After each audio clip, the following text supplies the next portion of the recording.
नमस्कार. सुदीनच्या बातमीपत्रात प्रेक्षकांचं मनपूर्वक स्वागत. आज दिनांक 1 एप्रिल 2025 वार मंगळवार. बातमीपत्राची सुरुवात करूया सुविचारमालेने. खाली पडण्यात अपयश नाही तर पडून राहण्यात अपयश आहेत. आजचा सुविचार आपण बघितला. आता बघूया बातमीपत्रातील ठळक बातम्या.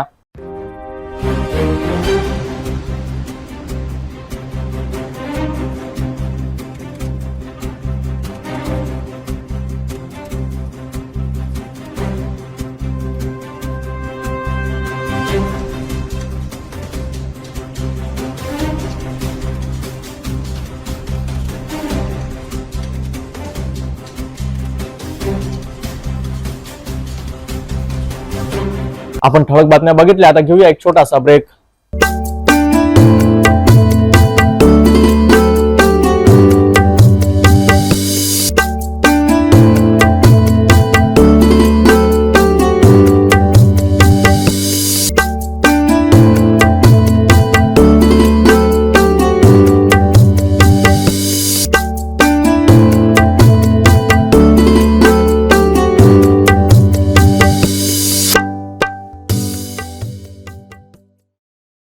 ब्रेक नंतर बघूया सविस्तर बातम्या.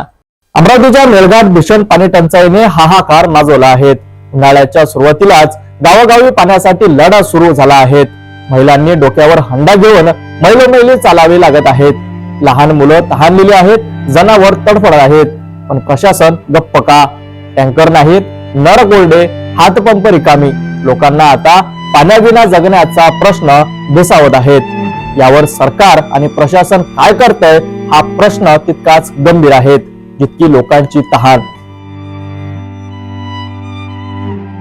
नाही तर आमच्या गावात निरा पाण्याचंच टेन्शन आहे आम्हाला.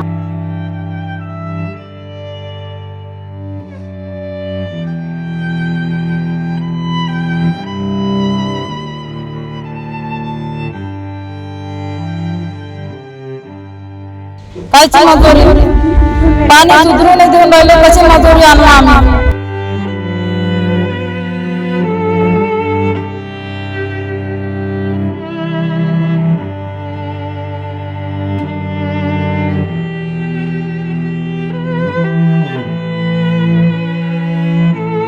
या गावांमध्ये दिवसाआड नाही तर 2-2 दिवस पाणी मिळत नाही. मुलांना तहान लागली की आईबाप डोळ्यात पाणी आणून बघतात. पाणी तरी कुठून देणार? पाण्याविना फडफडणाऱ्या जनावरांची अवस्था पाहून शेतकरी हतबल झाला आहे. 5 गावांमध्ये प्रशासनानं फक्त टँकर दिलाय, पण इतर गावातील लोकांनी तरी जगायचं कसं? 395 हातपंपांपैकी 14 बंद. काही ठिकाणी हातपंप चालू असला तरी पाणी जमिनीतून येत नाही. जलजीवन मिशन आणि घर घर पाणी योजना केवळ कागदांवर. प्रत्यक्षात लोकांना घाम गाळून पाणी आणावं लागतंय. महिलांना 2 ते 3 किलोमीटर अंतर डोक्यावर हंड्या घेऊन चालावे लागते. या पाण्यासाठी त्यांना उन्हात भाजत पाय दुखवत प्रवास करावा लागतो. लोक आता आभाळाकडे बघून पावसाची वाट पाहतायत, पण तो येईपर्यंत लोकांनी तहानेनं मरायचं का? दिवसभराचं काम कसं चालतं? पाणी मिळालं? आम्हाला संध्याकाळी सकाळी पाणीसाठी यायला लागते. इथं नळाचं पाणी असते ते आम्ही पित नाही. ते पण ते तिकडचं तळ्याचं पाणी असते ना, म्हणून आम्ही ते पाणी पित नाही. ते म्हणजे तळ्याचं पाणी आहे कारण ते पाणी म्हणजे कारण खूप हे असते, असं गाठासारखंच पाणी असतं. आम्ही आंघोळ करायला हेच पाणी न्यायला लागते. नाही तर तुम्ही लग्न करून इथे आल्यात तेव्हापासून अशी अशीच आहे. अशी दरवर्षी 3 वर्ष तरी मी लग्नाले. प्रशासनाकडून काही उपाययोजना करण्यात येत नाही. फक्त हे टँकर जेव्हा काढतं म्हणजे बरसात म्हणजे नाही येते, पाऊस पडते तेव्हा नाही येते टँकर. आता म्हणजे टँकर चालू झाले ना, नाही तर खळू खळून यायला लागते पाणी इथून. इथे सगळे लोक एकत्र येतात. इथे गर्दी नाही? गर्दी मग नंबरवाली लावतो ना, नंबरवाली लावतो. इथून पाणी 1 किलोमीटर पर्यंत नेणं आणणं कशी कसरत आहे? नाही का डोक्यावरच नेतो नाहीये. दुसरं काहीच नाही. आम्हाला म्हणजे नळाचं पाणी पिण्यासाठी म्हणजे हे सुविधा करून जर तुम्ही बघता बस.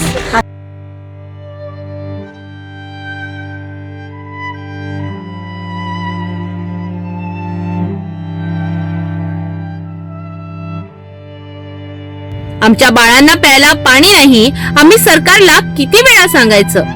रोज आम्हाला डोक्यावर हंड्या घेऊन 3 किलोमीटर चालावं लागतं. आमच्यासाठी कुणी न्याय मिळवणार आहे का? 10-12 वर्ष झाले आमच्या हिरे आटते तर आम्हाला पाणीच नाही राहते, नाही तर आमच्या गावात निरा पाणीचंच टेन्शन आहे आम्हाला. पुढे ते हिरीचं पाणी निरा खराब पाणी राहते, त्याच्यात जंतू राहतात, पोट दुखते, हातपाय दुखतात, हे अशी बिमारी येते. साधारणतः तुम्ही इथे विहीर ही तुमच्या गावात काय 1 मीटर खान जरा लांबच आहे. काय सकाळपासून लहान पोरं देखील तुमच्या इथे सगळे लेकरं बाळं घेऊन येतो आम्ही पाण्याला, कधी पाणी सरला नंतर. आता एक दिवसभर पाणीच भरतो आम्ही. मजुरी काहीच नाही आम्हाला, कायची मजुरी, पाणी सुधरू नाही देऊन राहिलं, कशी मजुरी आणू आम्ही संसार चालवायचा कसा? सांगा ना. आता नाव नाव विमला आहे माझं. गेल्या काही वर्षांपासून हेच सुरू आहे, पण आता परिस्थिती हाताबाहेर गेली आहे, अशी प्रतिक्रिया स्थानिक महिलांनी सिटी न्यूजशी बोलताना दिली.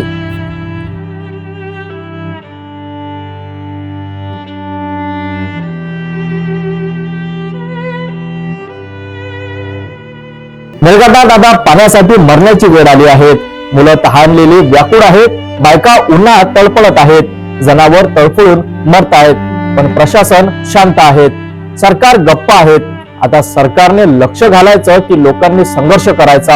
हे संकट असंच वाढत राहील तर उद्या मेळघाटात दुष्काळाने मृत्यूची वेळ येईल.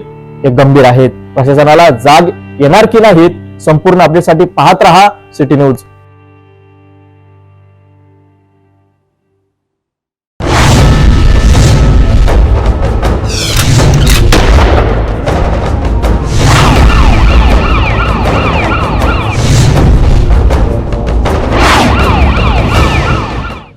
अमरावतीमध्ये एका तरुणीला पोलीस बनवण्याचे स्वप्न पाहताना एका युवकाने तिच्यावर खोट्या आमिषाचे गळ घालून तिचे जीवन नष्ट करण्याचा प्रयत्न केला आहे.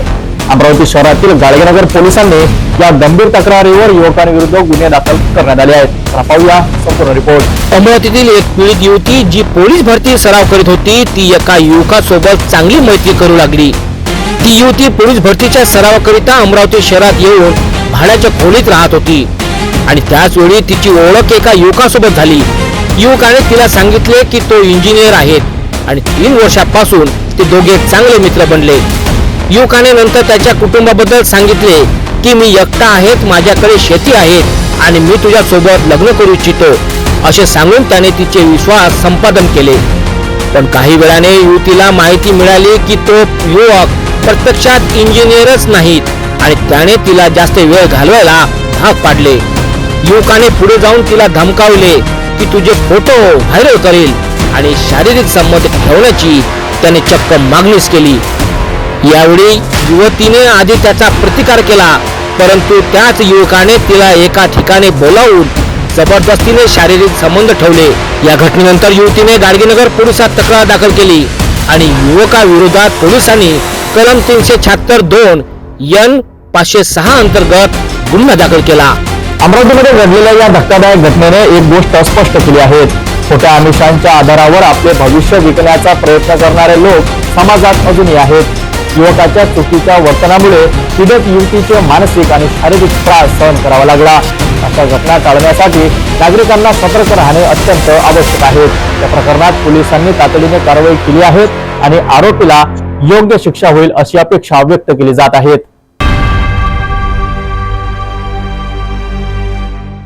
महायुती सरकारच्या विरोधात शेतकऱ्यांच्या हक्कासाठी मोठी लढाई उभी राहिली आहे. स्वाभिमानी शेतकरी संघटनेचे अध्यक्ष राजू शेट्टी यांनी आज पत्रकार परिषद घेत सरकारला थेट इशारा दिला आहे. 15 दिवसाच्या आत शेतकऱ्यांच्या खात्यात पीक विम्याचे पैसे जमा झाले नाहीत तर मंत्र्यांचे दौरे मुश्किल करू. यावर सविस्तर माहिती पाहूया. अमरावती दौऱ्यावर आले असता राजू शेट्टींनी पत्रकार परिषद घेत शेतकऱ्यांच्या मुद्द्यावर आक्रमक भूमिका घेतली. ते म्हणाले, शेतकऱ्यांचे पीक विम्याचे पैसे 15 दिवसात द्या, अन्यथा मंत्र्यांना राज्यभर दौरे करणे कठीण करू.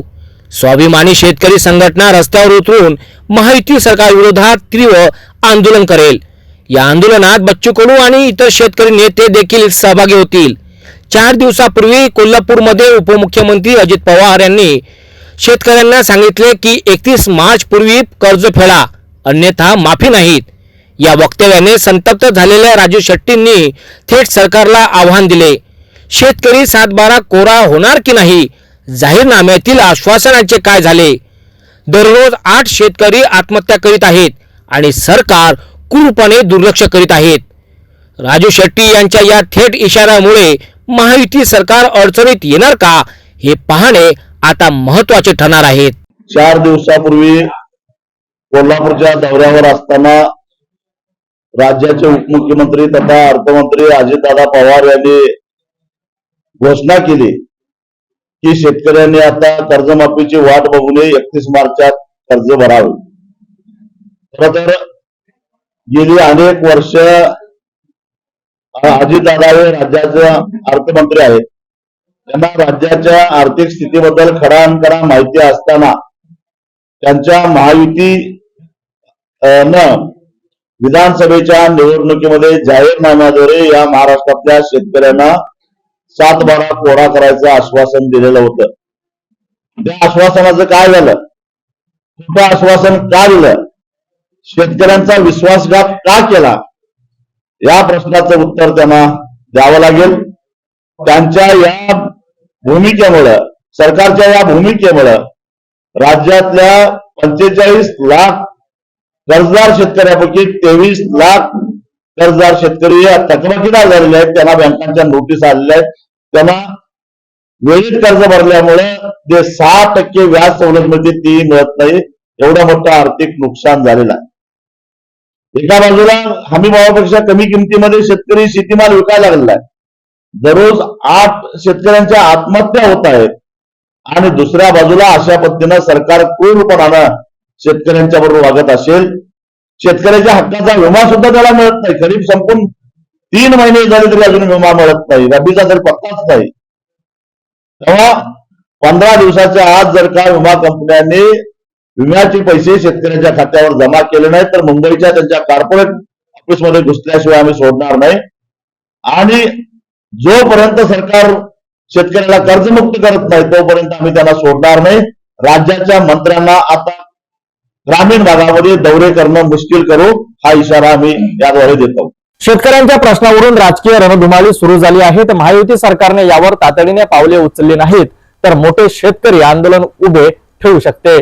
पुढील अपडेटसाठी सिटी न्यूजशी जुळत रहा, पाहत रहा सिटी न्यूज.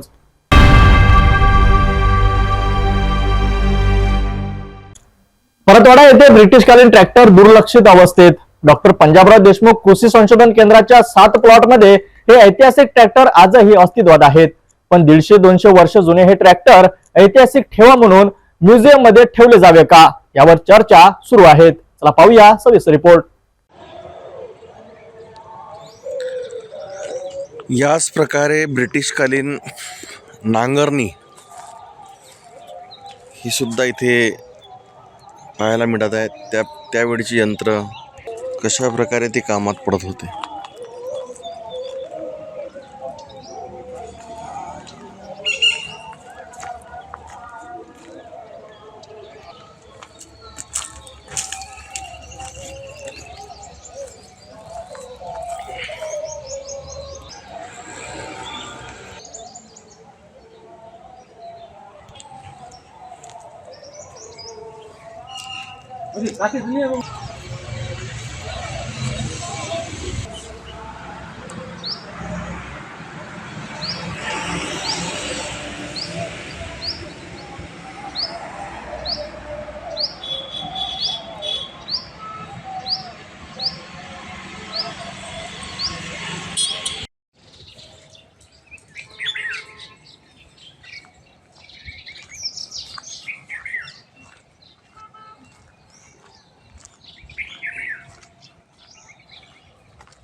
हे प्राचीन काळामधला घोड्यांचं हॉस्पिटल होतं. 5 नंबरचं. Horse hospital.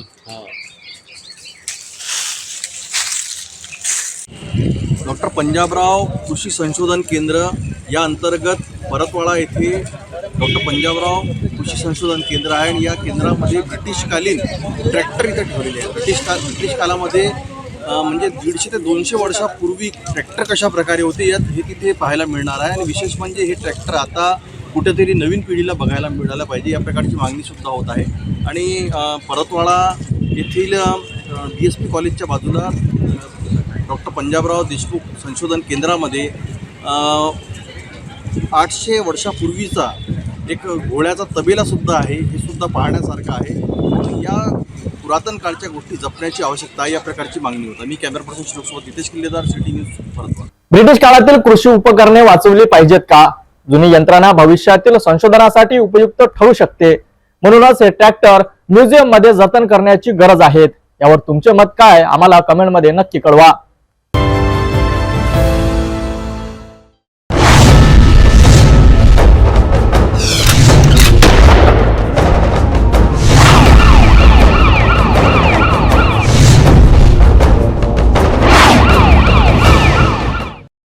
नागपूर शहरात वाहन चोरीच्या घटनांमध्ये वाढ होत असताना पोलिसांनी मोठी कारवाई करत 12 चोरीच्या गाड्या जप्त केल्या आहेत. गुप्त माहितीच्या आधारे मालधक्का पोलिसांनी गणेशपेठ परिसरात सापळा रचून एका आरोपीला ताब्यात घेतले आहेत. चला पाहूया सविस्तर रिपोर्ट. गुप्त बातमीदाराने दिलेल्या माहितीनुसार चोरीच्या गाडीचा व्यवहार होणार असल्याची खबर पोलिसांना मिळाली. मालधक्का पोलीस स्टेशनच्या गुन्हे शाखा क्रमांक 3च्या पथकाने गणेशपेठ येथे सापळा रचून एका इसमाला ताब्यात घेतले. पोलिसांनी आरोपीकडून एक ऍक्टिवा दुचाकी जप्त केली, जी त्याने स्वतःच्या मित्राची चोरी केल्याची कबुली दिली. अधिक तपास करताच गणेशपेठ पोलीस ठाण्यात त्याच्या विरोधात वाहन चोरीचा गुन्हा आधीच नोंद असल्याचे उघड झाले.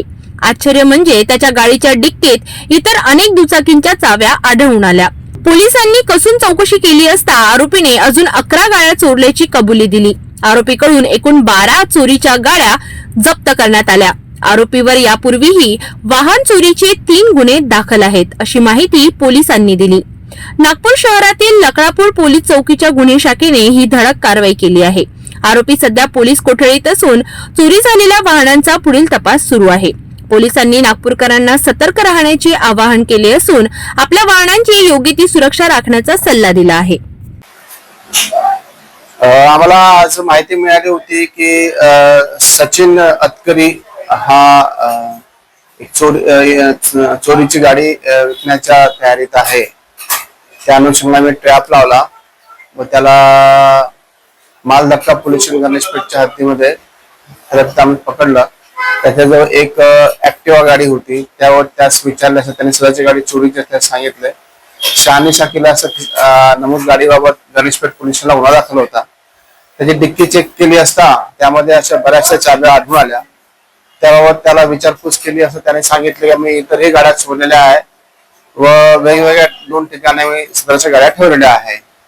तर त्या अनुषंगाने त्या ठिकाणावरून आम्ही त्याच्या जवळपास अजून 11 गाड्या म्हणजे 1 + 11 एकूण 12 गाड्या आम्ही त्याच्याकडनं रिकव्हर केलेल्या आहेत. सगळ्यांचे वेगवेगळ्या पोलिसांना गुन्हे दाखल आहेत. पुढील तपास चालू आहे.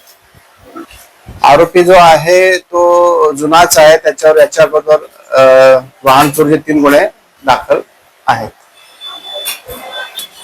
जवळपास 10 लाखाचा मुद्देमाल हस्तगत करण्यात आलेला आहे.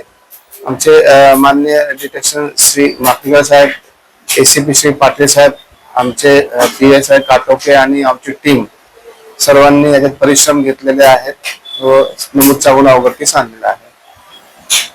आजच आम्ही सगळी माहिती घेतली व आजच आम्ही त्याचे सगळे गुन्हे डिटेक्ट केलेले आहे.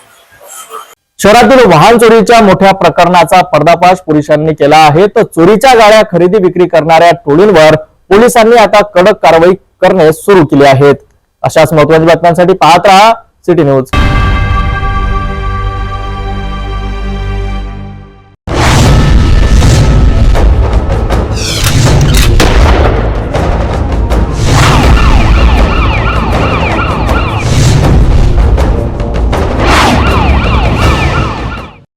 परतवाडा येथील अंजनगाव मार्गावर एक भीषण अपघात घडला आहे. या अपघातात दर्यापूर निवासी 2 मोटरसायकल सवार गंभीरपणे जखमी झाले आहेत. अधिक माहितीसाठी चला पाहूया संपूर्ण तपशील. अंजनगाव मार्गावर स्थित साफळ मंदिरासमोर एका अज्ञात वाहनाने 2 मोटरसायकल स्वारांना उडून दिले. ही भीषण दुर्घटना 1 एप्रिलच्या सकाळी घडली. या अपघातात दोन्ही मोटरसायकल सवार जखमी झाले असून त्यांना तात्काळ प्रहार पदाधिकारी मनोज नंदवंशी मित्रमंडळांच्या मदतीने उपजिल्हा रुग्णालय अचलपूर येथे उपचाराकरिता दाखल केले.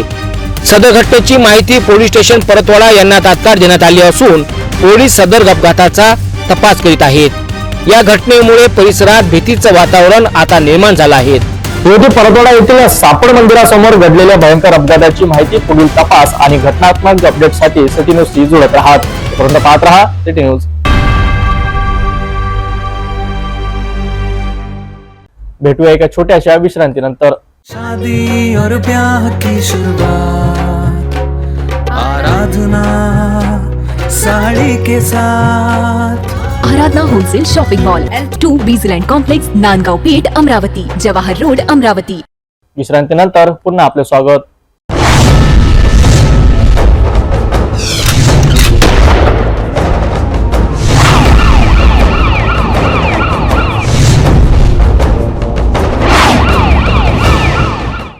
यवतमाळ जिल्ह्यात शेंबार पिंपरी येथे डॉक्टर बाबासाहेब आंबेडकर यांच्या विरोधात आक्षेपार्ह पोस्ट व्हायरल झाल्याने वातावरण चांगलेच तापले आहे. या पोस्टमुळे परिसरात मोठा तणाव निर्माण झाला असून बाजारपेठाही बंद झाल्या आहेत. पोलिसांनी संबंधित युवकाला ताब्यात घेतले असून त्याचा दावा आहे की त्याचे फेसबुक अकाउंट 2 वर्षापूर्वीच बंद झाले होते आणि तो त्याचा वापर करीत नव्हता. त्यामुळे हा प्रकार हॅकिंगचा आहे का याचा तपास सुरू आहे. सध्या शेंबार पिंपरी येथे कलम 144 लागू करण्यात आले असून तणावपूर्ण शांतता आहे. मैं हर्षवर्धन बीजे एसडीपीओ पूसत. आज सुबह हमको माहिती मिला कि एक फेसबुक अकाउंट उसमें थोड़ा ऑफेंसिव कमेंट्स डाला गया है. उसके बाद हमने हमारा लीगल एक्शन चालू किया. जिसका अकाउंट था उसको हमने पिक किया है और इसमें हम आगे लीगल एक्शन लेने वाला है. जिसने भी ये किया उनके ऊपर गुना दाखल होगा और स्ट्रिक्टेस्ट लीगल एक्शन हम लेंगे. 1-1.5 महीने पहले भी ऐसा एक सिमिलर केस हुआ था कि जिसमें हमने गुना दाखल किया था और आरोपी को अटक किया था. लेकिन बाद में हमको पता चला कि वो आदमी इनोसेंट था और किसी दूसरे ने इसको फंसाने के लिए ये काम किया था. तो अभी सोशल मीडिया के एरा पे कुछ भी पॉसिबल है. इसने भी शायद किया होगा या किसी दूसरे ने भी किया होगा. तो इस कारण पब्लिक से विनती है कि पुलिस को उनका लीगल एक्शन में सपोर्ट करना है, पेशेंट रहना है और शांतता इंश्योर करना है. अकोला रेल्वे स्टेशनवर एक प्रवासी झोपेत असताना लॅपटॉप चोरी झाला आणि तेही एक जबरदस्त चोरीचं दृश्य. पण रेल्वे पोलिसांची कार्यक्षमता पाहून तुम्ही चकित होऊन जाल. अकोला रेल्वे पोलिसांनी 2 तासात चोराला पकडून लॅपटॉप परत दिला. पहा हा खास रिपोर्ट. कानपूर येथून आलेला आणि हैदराबादला जाणारा एक प्रवासी अकोला रेल्वे स्टेशनवर ट्रेनची वाट पाहत होता. त्याला झोप लागली आणि त्याचा झोपेचा फायदा घेत एक चोरटा त्याची बॅग चोरून निघाला. बॅगेत त्याचा 1.5 लाख रुपयाचा लॅपटॉप होता. पण त्या चोरट्याच्या भाग्याची वेळच खराब होती, कारण रेल्वे पोलिसांनी तात्काळ कारवाई करत त्याला रंगेहात पकडलं. या चोरीच्या घटनेची माहिती मिळताच अकोला रेल्वे पोलिसांनी लगेचच बॅग आणि चोराचा शोध घेण्यासाठी ऑपरेशन सुरू केलं. सीसीटीव्ही कॅमेऱ्याच्या माध्यमातून चोराचा चेहरा ओळखला आणि पोलिसांनी त्याला स्टेशन परिसरातून जेरबंद केलं. थोड्याच वेळात त्या प्रवाशाचा 1.5 लाख रुपयाचा लॅपटॉप तो परत मिळाला. एकदम तासाभरात पोलिसांनी या घटनेचा छडा लावला आणि चोराला अटक केली आहे. पोलिसांच्या कार्यक्षमतेमुळे हे खटक लक्षात घेतं. या प्रकरणातून आम्ही एक महत्त्वाचा संदेश देऊ इच्छितो. रेल्वे प्रवास करताना आपल्या मौल्यवान वस्तूंची काळजी घेत राहा. कोणीतरी संशयास्पद व्यक्ती दिसल्यास ताबडतोब पोलिसांना सूचित करा. रेल्वे पोलिसांचे काम खूप महत्त्वाचे आहेत आणि ते आपल्याला सुरक्षित ठेवण्यासाठी सदैव तत्पर असतात. पुढे अपडेटसाठी पाहत रहा सिटी न्यूज. धारणीतील दयाराम चौकात आज सकाळी विद्युत डीपीला आग लागली. या आगीत मोठ्या प्रमाणात भगदड निर्माण झाली, पण सुदैवाने कोणतीही जीवितहानी झाली नाहीत. पण डीपीच्या खाली कपड्याचे दुकान, भांडी आणि अन्य दुकाने आहेत. मात्र आगीमुळे या दुकानांना कोणत्याही मोठा धक्का बसला नाहीत. चला पाहूया सविस्तर रिपोर्ट. ठाणे शहरातील दयाराम चौकात विद्युत डीपीला लागलेली आग पाहून संपूर्ण परिसरात भगदड निर्माण झाली. विजेच्या शॉर्ट सर्किटमुळे ही आग लागली असावी अशी प्राथमिक माहिती आहे. या आगीनंतर शेजारील दुकानदार आणि नागरिक धावले होते, पण सुदैवाने कोणत्याही प्रकारची जीवितहानी झाली नाही. हे विशेष आहे की आगीच्या ठिकाणी असलेल्या दुकानांना आग लागली नाही, जेव्हा की या परिसरात मोठ्या प्रमाणात अतिक्रमण पसरले आहे. कपड्यांची आणि भांड्यांची दुकाने डीपीच्या शेजारीच होती, मात्र ती सुरक्षित आहेत. धारणी शहरातील दयाराम चौकात विद्युत डीपीला लागलेल्या आगीने संपूर्ण परिसरात भगदड मचवली होती. तर सुदैवाने कोणतीही जीवितहानी झाली नाहीत, मात्र अतिक्रमण आणि असुरक्षित वीज व्यवस्थेच्या संदर्भात प्रशासनाला योग्य उपाययोजना कराव्या लागेल, जेणेकरून अशी दुर्घटना पुन्हा होणार नाहीत. अशाच महत्त्वाच्या बातम्यांसाठी पाहत रहा सिटी न्यूज. अकोला अकोट मार्गावर वारोडा फाट्याजवळ पहाटेच्या वेळी 2 ट्रकांचा भीषण अपघात झाला आहे.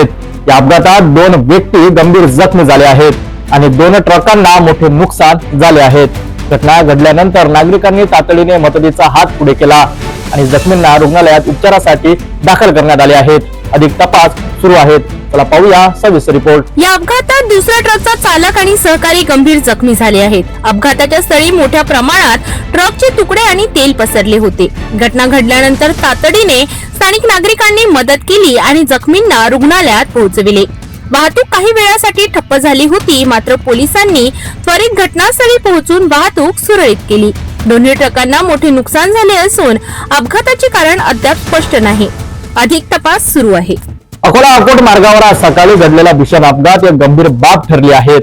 2 ट्रकांचा अपघात आणि त्यात 2 गंभीर जखमींना रुग्णालयात हलविण्याची घडी घालायली ही घटना प्रशासनासाठी देखील एक मोठा इशारा आहे. वास्तविक अपघाताचे कारण काय होते, दुर्घटना टाळण्यासाठी प्रशासनाची काय भूमिका असावी, हे अनेकांना भेडसावत आहेत. अधिक माहितीसाठी पाहत रहा सिटी न्यूज. मूर्तिजापूर रेल्वे स्थानकावर आज सकाळी एका तिकीट चेकरने आपल्या जीवनाची समाप्ती केली. त्या तिकीट चेकरचे नाव सुमित मेश्राम असून तो 40 वर्षाचा होता. घटना फलाट क्रमांक 1 वर घडली आणि भुसावळच्या दिशेने जाणाऱ्या मालगाडीच्या खाली त्याने उडी घेतली. आत्महत्येचे कारण अद्यापही स्पष्ट झाले नाहीत, पण घरगुती तणावामुळे त्याने हे टोकाचे पाऊल उचलल्याची माहिती समोर येत आहे. चला पाहूया सविस्तर रिपोर्ट. मूर्तिजापूर रेल्वे स्थानकावर घडलेली ही घटना अत्यंत दुःखद आहे. सुमित मेश्राम जो रेल्वे तिकीट चेकर म्हणून काम करत होता, त्याने सकाळी भुसावळच्या दिशेने जाणाऱ्या मालगाडीच्या समोर उडी घेत आत्महत्या केली. सुमितच्या आत्महत्येचे कारण अद्याप स्पष्ट झालेले नाही, पण घरगुती तणावामुळे त्याने हे टोकाचे पाऊल उचलल्याचे कुटुंबियांनी सांगितले आहे. त्याच्या आत्महत्येची बातमी कळताच रेल्वे स्थानकावर शोककळा पसरली. परिस्थितीचे गंभीर आणि दुःखद स्वरूप पाहता प्रशासन अधिक तपास करीत आहे. या घटनेमुळे मूर्तिजापूर रेल्वे स्थानकावर एक गंभीर वातावरण निर्माण झाले. सुमित मेश्रामच्या आत्महत्येने मूर्तिजापूर रेल्वे स्थानकावर एक दुःखद घटना घडली आहे. घरगुती तणावाचा परिणाम त्याच्या जीवनावर कसा झाला, हे एक मोठं प्रश्नचिन्ह निर्माण झालं आहे. पुढील अपडेटसाठी पाहत रहा सिटी न्यूज.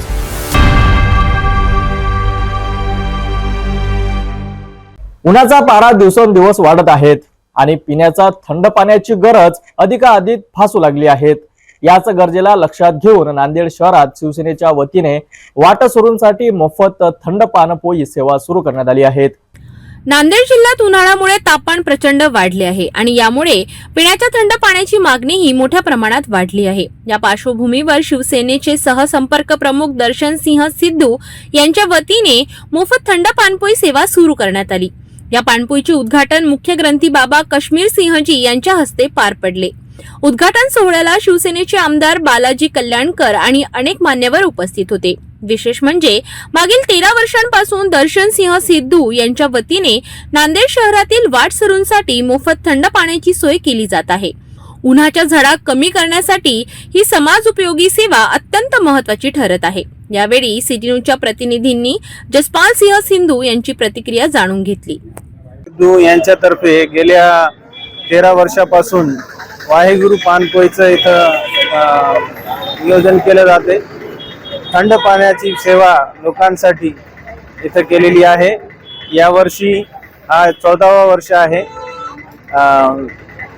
सचखंड हुजूर साहेबचे हेड ग्रंथी बाबा कश्मीर सिंगजी यांच्या हस्ते अरदास करून याचं उद्घाटन करण्यात आलेलं आहे. याचबरोबर या एरियाचे आमदार श्री बालाजी कल्याणकर साहेब हे सुद्धा यावेळी उपस्थित होते आणि हे थंड पेयजलाची व्यवस्था दरवर्षीप्रमाणे यावर्षी सुद्धा करण्यात आलेली आहे. तरी सर्व नागरिकांनी याचा लाभ घ्यावा असं दर्शन सिंग सिद्धू यांच्यातर्फे आम्ही विनंती करतो. धन्यवाद. अशा समाज उपयोगी उपक्रमामुळे समाजात सेवाभाव आणि एकोपा वाढतो. शिवसेनेच्या वतीने नांदेडमध्ये सुरू करण्यात आलेली ही थंड पाण्याची पाणपोई सेवा उन्हाळ्यात वाटसरूंना मोठा दिलासा देणारी ठरत आहेत. पुढील अशाच महत्त्वाच्या बातम्यांसाठी पाहत रहा सिटी न्यूज. उन्हाच्या तीव्र झळांनी हैराण झालेल्या नागरिकांसाठी मोठी बातमी आहे. हवामान खात्याच्या अंदाजानुसार विदर्भात काही ठिकाणी हलक्या पावसाने हजेरी लावली असून वाशिम, अमरावती आणि इतर भागांमध्ये गारवा अनुभवायला मिळाला आहे. काय आहे संपूर्ण स्थिती, चला पाहूया विशेष रिपोर्ट मध्ये. हवामान खात्याचा अंदाज काही प्रमाणात खरा ठरला. 31 मार्च रोजी वाशिम जिल्ह्यात पावसाचा शिळकावा झाला. अमरावतीत 1 एप्रिल रोजी उन्हाचा जोर गायब, आकाशात ढग दाटले. अचानक वातावरणात झालेल्या या बदलावामुळे तापत्या उन्हापासून विदर्भातील नागरिकांना दिलासा मिळाला आहे. 31 मार्चच्या रात्री अनेक भागांमध्ये पावसाच्या हलक्या सरींची नोंद करण्यात आली. अचानक गारव्यासह आल्हाददायक वातावरण निर्माण झाले. 1 एप्रिलला संपूर्ण दिवसभर सूर्य ढगाआड लपून बसला. गारव्यामुळे शाळकरी, विद्यार्थी आणि नागरिकांमध्ये आनंदाचे वातावरण दिसून आले. सायंकाळी काही ठिकाणी हलक्या पावसांच्या सरी बरसल्या. विदर्भातील बदलत्या हवामानामुळे नागरिकांना काही प्रमाणात दिलासा मिळाला असला तरी पुढील काही दिवसातही असाच ढगाळ वातावरणाचा अंदाज हवामान खात्याने वर्तविला आहे. तापमान वाढीच्या पार्श्वभूमीवर हा थोडासा गारवा सुकावह वाटला असला तरी उन्हाळा अद्यापही संपलेला नाहीत. पुढील काही दिवसात हवामानात काय बदल होणार यासाठी सिटी न्यूजशी जुळत राहा.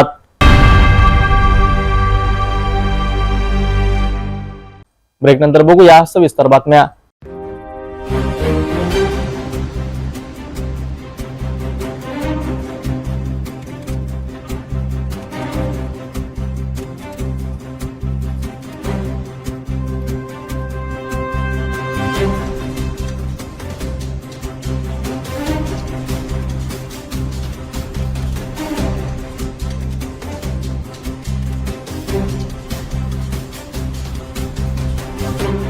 आपण आता सिटी न्यूज चॅनल आपल्या टीव्हीवर सुद्धा बघू शकता, ज्यामध्ये next channel number 117, Jio channel number 872, जेटीबेल channel number 73, RRC 899, fastway channel number 256, city cable channel number 92 वर. आता अमरावती विदर्भानंतर महाराष्ट्राचे दर्शक घर बसल्या आपल्या केबल टीव्हीवर सिटी न्यूज बातमी पाहू शकाल. लवकरच आम्ही आपल्यापर्यंत पोहोचणार आहोत. जर आपल्या केबल टीव्हीवर सिटी न्यूज चॅनल दिसत नसेल तर आपण आपल्या केबल ऑपरेटरशी संपर्क करावा. सिटी न्यूज केबलच्या व्यतिरिक्त युट्यूब, फेसबुक, इंस्टाग्राम आणि ट्विटर सुद्धा बघू शकता. याकरिता सोशल मीडिया अकाउंट सबस्क्राईब करा, फॉलो करा, लाईक करा. युट्यूब अकाउंट सबस्क्राईब करण्याकरिता सबस्क्राईब बटनला क्लिक करा आणि बेल आयकॉन दाबायला विसरू नका, कारण सर्वात आधी समाचार आपल्यापर्यंत पोहोचणार आहेत. तसेच सिटी न्यूजचे फेसबुक पेज लाईक करा, इंस्टाग्राम आणि ट्विटर हँडल फॉलो करा. आपण व्हॉट्सअपवर सूचना देऊन सुद्धा न्यूज प्राप्त करू शकता. बातमीपत्र वेळेवरच थांबूया. पुन्हा भेटूया नवीन घडामोडी सोबत. नमस्कार.